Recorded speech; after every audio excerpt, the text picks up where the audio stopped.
La Facultad de Ciencias Sociales y Humanidades y Radio Universidad presentan Umbrales.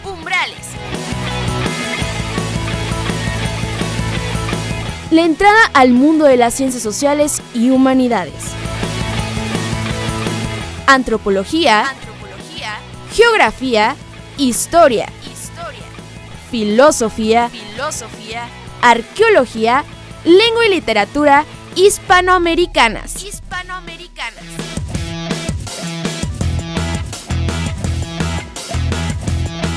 Te invitamos a que compartas con nosotros nuestro quehacer cotidiano.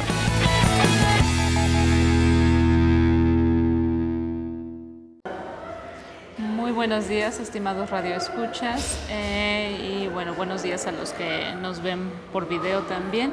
Estamos nuevamente en nuestro programa Radio Umbrales de la Facultad de Ciencias Sociales y Humanidades de la Universidad Autónoma de San Luis Potosí, y el día de hoy tenemos un programa con nuestro profesor invitado especial, el doctor Ramón Ortiz.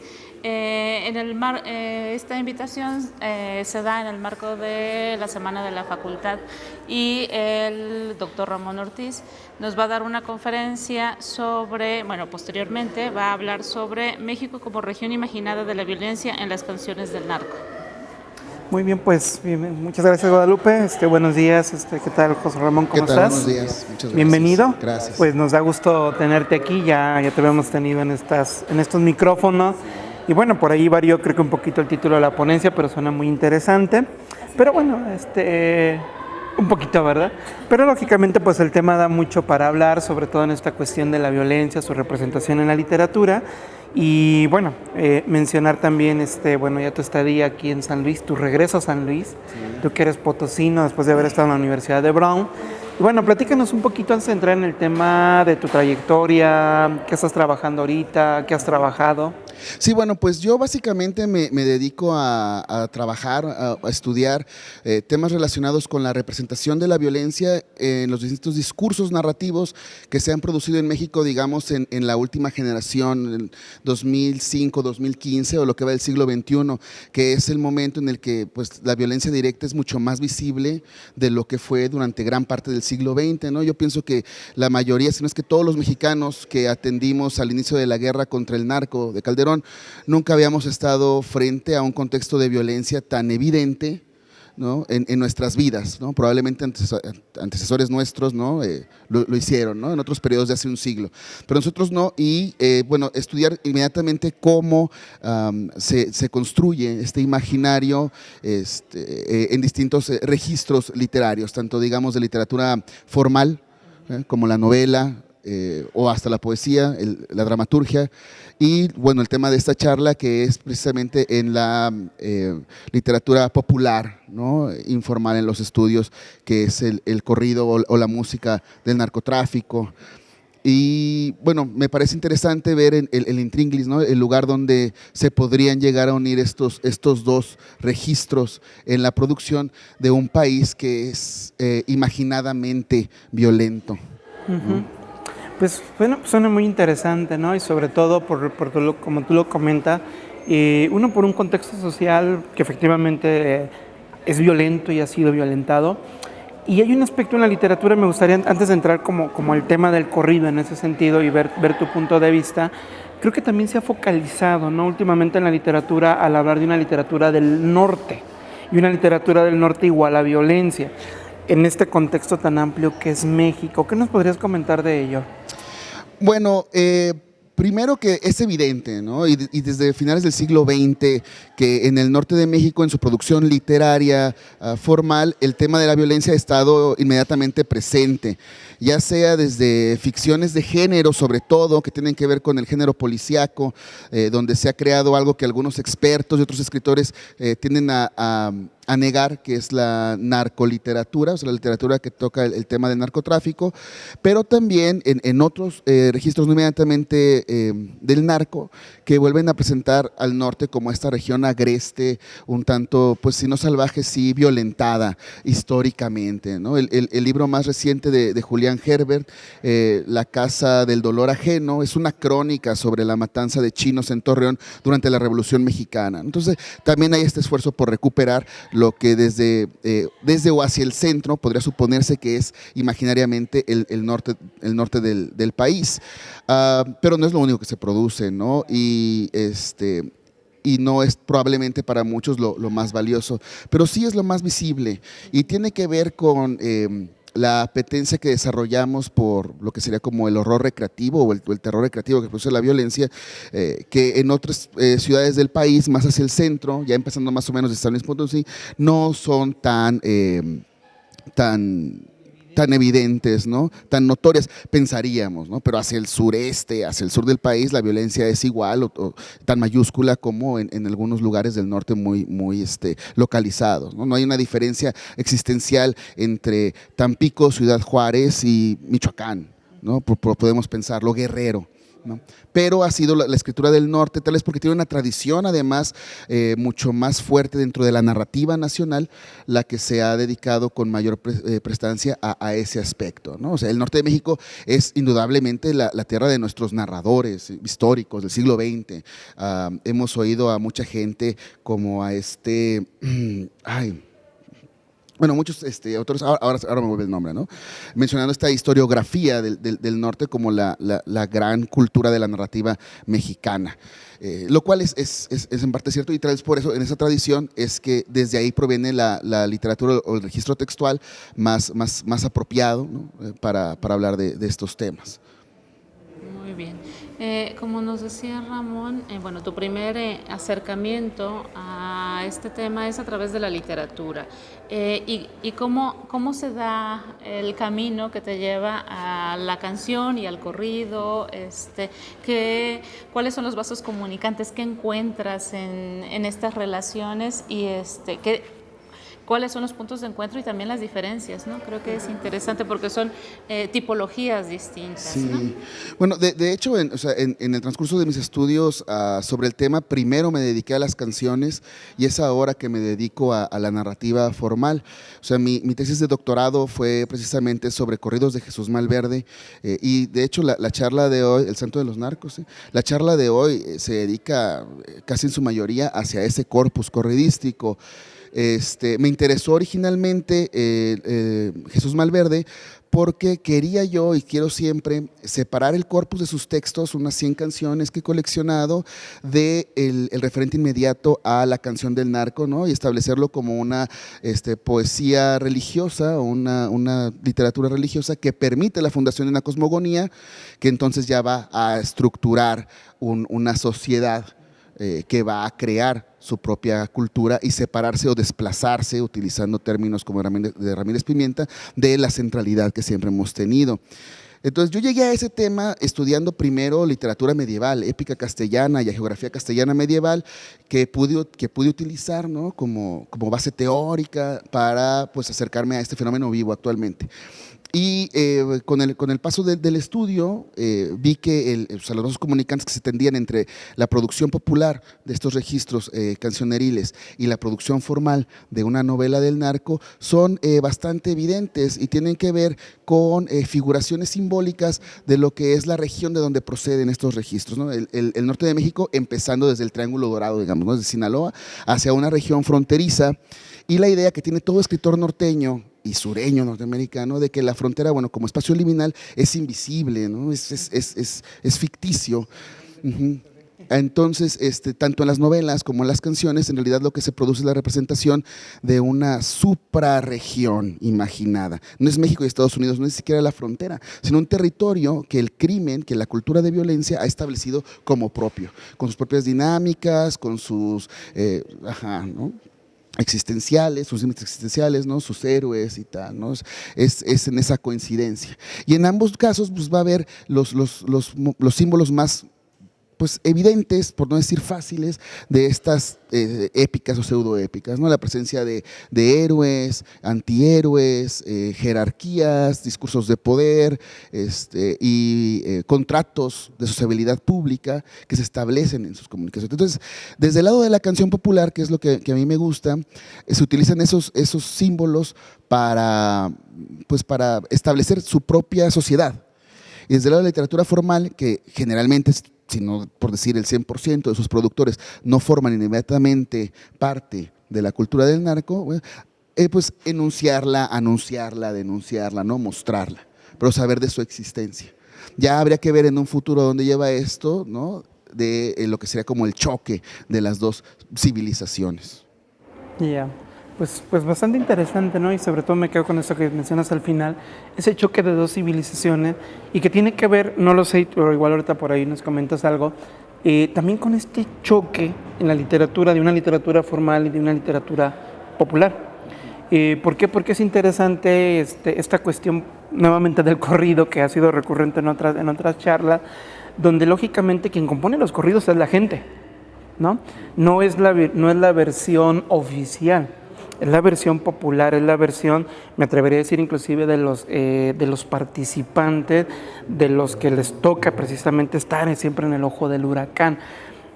Y obviamente, por ejemplo, tú hablas de esta figura de Malverde, ¿no? Que a final de cuentas también se trasvasa a través de los corridos. ¿Qué pasa con esa cuestión de lo popular y esta literatura? Porque también las construcciones literarias muchas veces no son... Esto que tú decías, no es la narcoliteratura, no termina por serlo porque simplemente es un trasfondo y es la etiqueta, pero el corrido lo es porque son canciones dedicadas a los narcos, son canciones que parten desde acontecimientos cotidianos. ¿Qué pasa ahí? Sí, bueno, mi idea es de que la diferencia radical está en que quien escribe novelas del narco pertenece a una sociedad, digamos, ya fundada, histórica, en la que funciona, ¿no? Con sus organismos económicos, políticos, socioculturales establecidos, que no le interesa mover, ¿no? ni posagenciarse. En cambio, la literatura popular, en toda la historia de la humanidad, tiene la característica que es fundacional. Existe para fundar una sociedad. La épica medieval lo hace, ¿no? Beowulf, el Cid Campeador, Fernán González, son poemas que surgen para establecer la existencia de un cuerpo social que ya ha conseguido como una edad suficiente para presentarse al mundo. Y la literatura popular en todas las épocas, o sea, que es generalmente la canción, la épica, la balada, va a funcionar de la misma manera. Entonces, los participantes de la cultura del narco, a la que, por ejemplo, nosotros no pertenecemos inmediatamente, somos afectados porque comparten territorio con nosotros. Están estableciendo desde el 73, con Contrabando y Traición de los Tigres del Norte, ¿no? una propia épica, y en el caso de Jesús Malverde, que es lo más interesante, una hagiografía, una cosmogonía, que va a determinar por qué ellos sí pueden también en el mundo ser una sociedad, ¿no? determinada.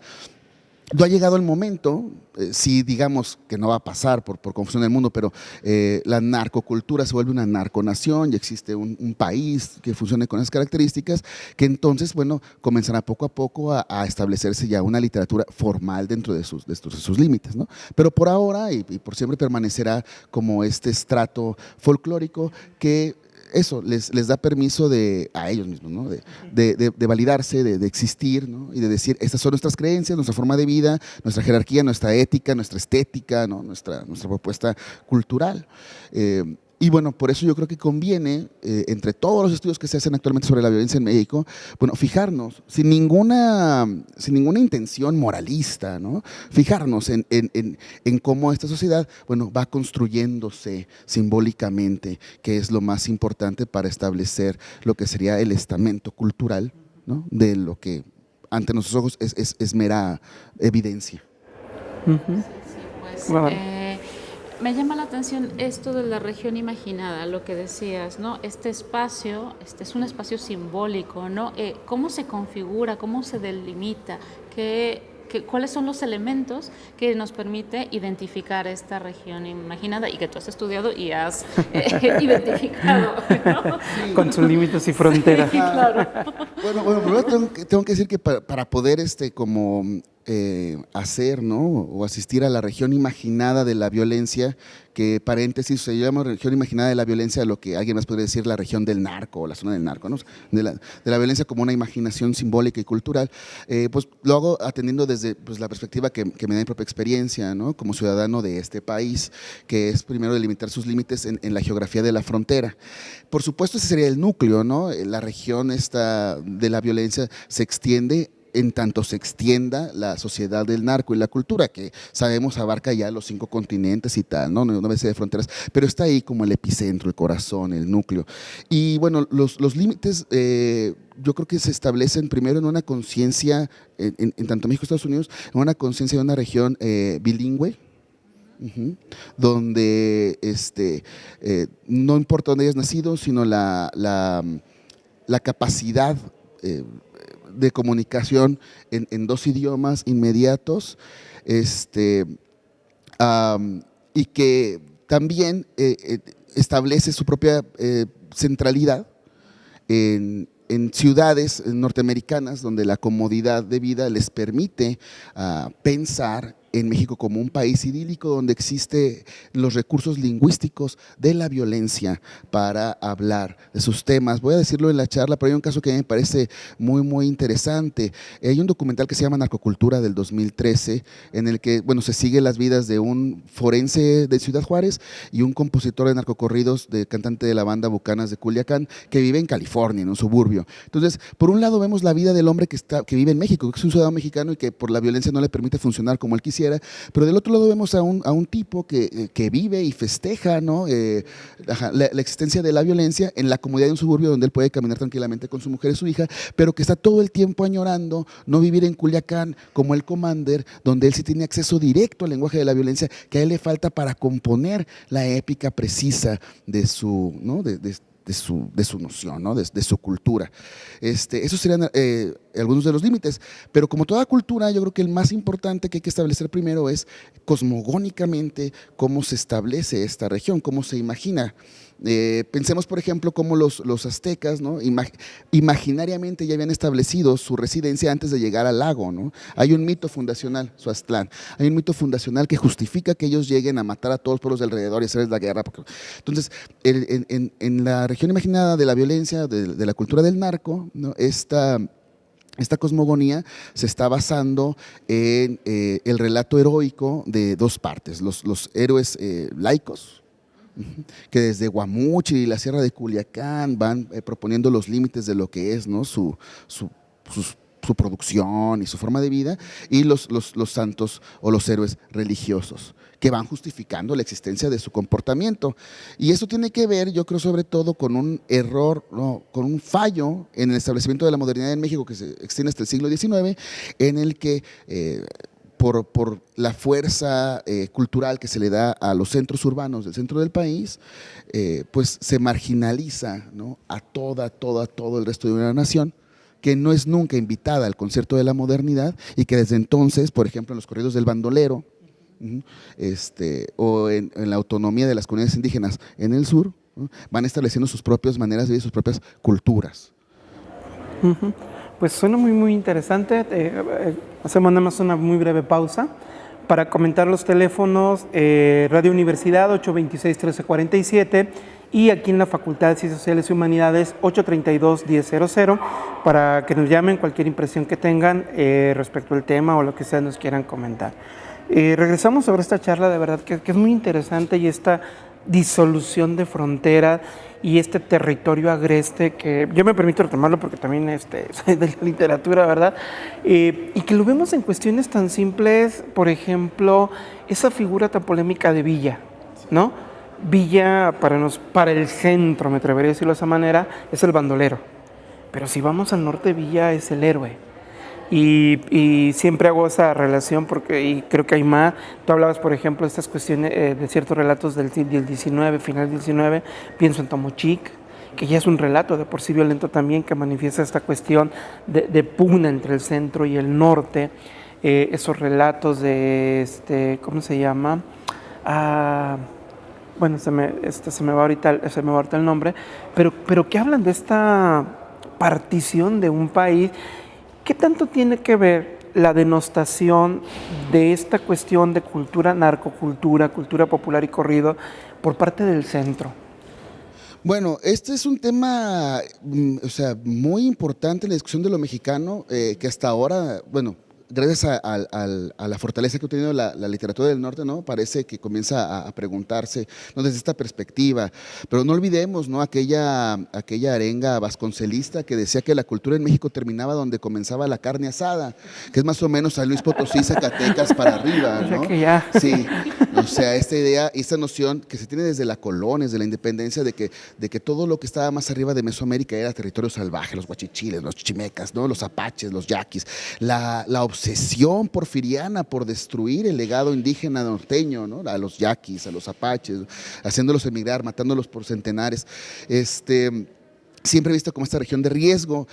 Por una parte tiene que ver con el imaginario occidental, en el que el desierto, y que toda esta parte del país es desierto, es la zona agreste del peligro, el lugar a donde Jesucristo tiene que irse 40 días para encontrarse con el diablo, ¿no? Y hacer penitencia, el lugar a donde se iban todos los santos medievales para convertirse en monstruos y tal, ¿no?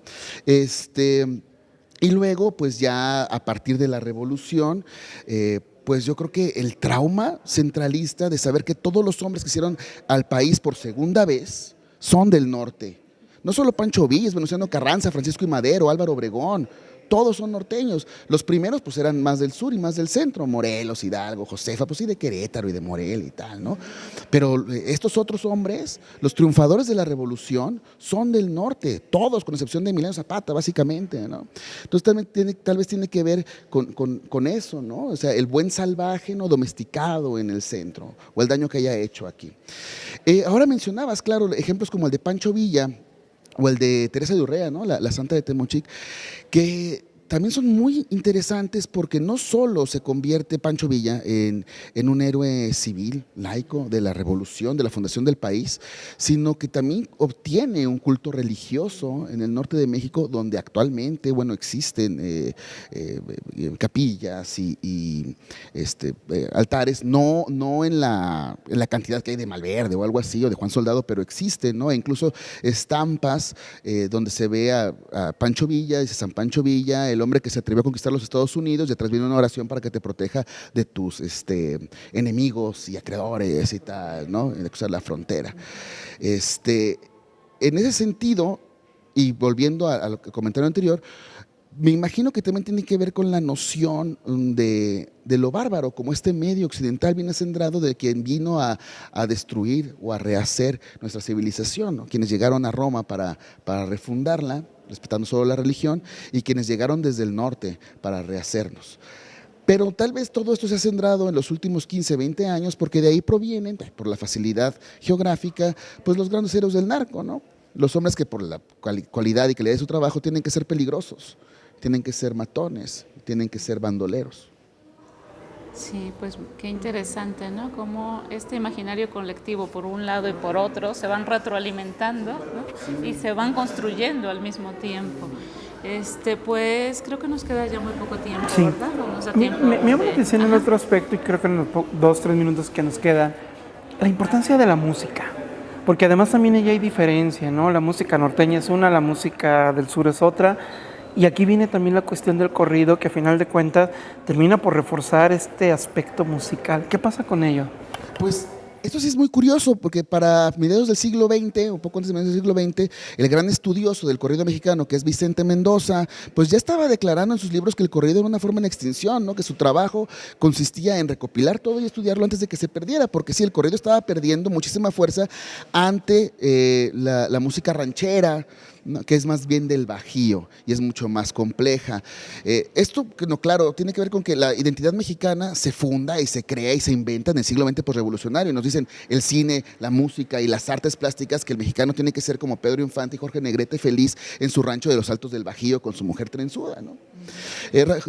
Ramírez Pimienta, que es el gran investigador del corrido contemporáneo mexicano, tiene un artículo increíble que me encanta, que se llama Chicago lindo y querido, si muero lejos de ti, que tiene que ver con la influencia que tiene la banda, la música de banda, pues, y el nuevo corrido en la reconfiguración de la identidad mexicana como un fenómeno que no provino de México, sino de la influencia directa que tiene el mexicoamericano en el mexicano.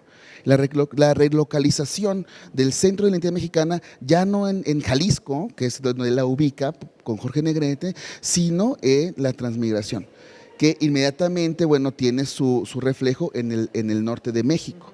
Y bueno, a partir de los 70, la revitalización del corrido, bueno, ha convertido a esta forma musical popular en la más importante de las que se producen folclóricamente en México para comercialización.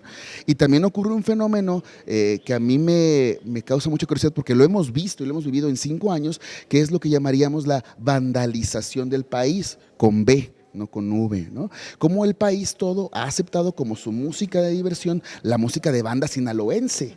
Ya no la norteña, ya ni siquiera la cumbia tejana que fue durante los 90, sino todos queremos ser culichis, todos queremos ser buchones, pero tiene que ver, yo creo, con el impacto y la pantalla que causa la riqueza y la forma de vida que esas canciones se expresan, ligadas inmediatamente a los valores sensuales más primigenios que el hombre quiere. O sea, todas las canciones de banda se tratan de mujeres, bucanas y troconas, que es volver al arcipreste de Ita en sus primeros versos del libro de Buen Amor, diciendo, ¿no?, que ya lo dice el filósofo, el hombre por 2 cosas trabaja, por tener alimento y por tener ayuntamiento con fembra placentera. Ellos son los que nos hablan de eso otra vez. Claro. Bueno, pues lamentablemente el tiempo se nos termina. Agradecerte mucho la participación. Muchas gracias, Guadalupe. Pues es un tema muy interesante y ahí seguirá en el tintero. Gracias y hasta la próxima. Hasta la próxima. Muy bien. La Facultad de Ciencias Sociales y Humanidades y Radio Universidad presentaron Umbrales. Te agradecemos que nos hayas sintonizado y te invitamos a que nos acompañes la próxima semana a través de esta frecuencia.